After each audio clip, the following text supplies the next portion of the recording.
السلام علیکم عزیز طلباء و طالبات، سر عبدالستار خان اس یوٹیوب چینل میں آپ تمام کا استقبال ہے۔ اردو مضمون نویسی مراٹھواڑہ مکتی سنگرام۔ چلیے شروعات کرتے ہیں۔ مراٹھواڑہ آزادی کا دن، جسے مراٹھواڑہ مکتی سنگرام دن کے نام سے بھی جانا جاتا ہے، ہر سال 17 ستمبر کو مہاراشٹر میں منایا جاتا ہے۔ یہ مراٹھواڑہ کے ہندوستان کے ساتھ انضمام کی سالگرہ کا نشان ہے، جب ہندوستانی فوج نے ریاست حیدرآباد کو آزاد کرایا اور ہندوستان کی آزادی کے 13 ماہ بعد 17 ستمبر 1948 کو نظام کی ریاست حیدرآباد دکن کا انضمام کیا۔ ہندوستان نے 15 اگست 1947 کو انگریزوں سے آزادی حاصل کی۔ تقسیم کے بعد شاہی ریاستوں کو ہندوستان یا پاکستان میں سے کسی ایک میں شامل ہونے کا اختیار دیا گیا۔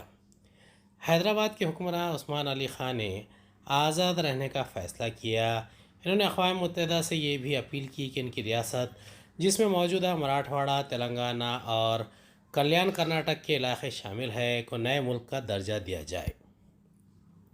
اس قدم نے ریاست میں بغاوت کو جنم دیا۔ بغاوت کے دوران مراٹھواڑہ میں رضاکاروں کے خلاف بڑی بغاوتیں دیکھی۔ بغاوت کے اہم رہنما سوامی رامانند تیرتھ، گووند بھائی سراف، وجیندر کابرا اور رمن بھائی پرکھ PH پٹوردھن تھے۔ بہرجی شندے ریاست حیدرآباد کے خلاف جنگ میں آج گاؤں میں شہید ہوئے تھے۔ نیا ملک اور حیدرآباد کو نو تشکیل شدہ انڈین یونین میں ضم کرنے کے لیے پرعزم تھا۔ بدامنی کے درمیان ہندوستانی حکومت نے آپریشن پولو کے نام سے ایک فوجی آپریشن شروع کیا، جسے اس نے پولیس ایکشن قرار دیا۔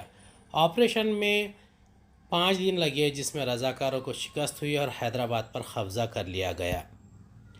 پرنسلی اسٹیٹ آف حیدرآباد نظام میر عثمان علی خان بہادر نعم اللہ نظام الملک آصف جاہ کے ماتحت تھی۔ اپنی ریاست سے آزاد کرانا اور نو تشکیل شدہ انڈین یونین میں ضم ہونا سوامی رامانند تیرتھ اور ان کے ساتھیوں کی قیادت میں پورے خطے میں بڑی بغاوت چھڑ گئی۔ اس وقت ریاست حیدرآباد کی کل آبادی تقریباً 1 کروڑ 60 لاکھ تھی۔ اس میں تلنگانہ، مراٹھواڑہ اور کرناٹک ریاست کا کچھ حصہ شامل تھا۔ آزادی کے لیے ہونے والی بڑی بغاوت کے بعد بھی نظام الملک ہتھیار ڈالنے کے لیے تیار نہ تھے اور سختی سے اپنے ملک کو آزاد رکھنا چاہتے تھے۔ پھر 13 ستمبر 1948 کو ریاست میں پولیس ایکشن شروع ہوا۔ اہم مسلح افواج سولہ پور کی طرف سے گھس آئی اور کارروائی کے 2 گھنٹے کے اندر نلدرگ کے کچھ حصوں اور شام تک تلجا پور، پربھنی سے منی گڑھ، کنیر گاؤں، وجے واڑہ کے بوناکل تک فورسز نے قبضہ کر لیا۔ 17 ستمبر کو نظام کی افواج کے فوجی سربراہ جنرل ادریس نے ہتھیار ڈال دیے۔ اسی دن نظام نے بھی ہتھیار ڈال دیے۔ اس طرح اس پرنسلی ریاست کی آزادی کامیابی سے مکمل ہوئی۔ انگریز ہر طرف سے بکھری حالت میں چھوڑ کر ہندوستان سے چلے گئے۔ بر صغیر پاک و ہند میں 565 دیسی ریاستیں تھیں، لیکن سردار ولبھ بھائی پٹیل کے عزائم نے مل کر ہندوستان یونین منظم اور یکجا کیا۔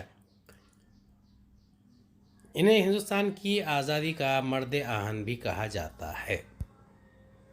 امید ہے آپ کو ہمارا ویڈیو پسند آیا ہوگا۔ اگلے ویڈیو میں دوبارہ ملاقات ہوگی۔ خدا حافظ۔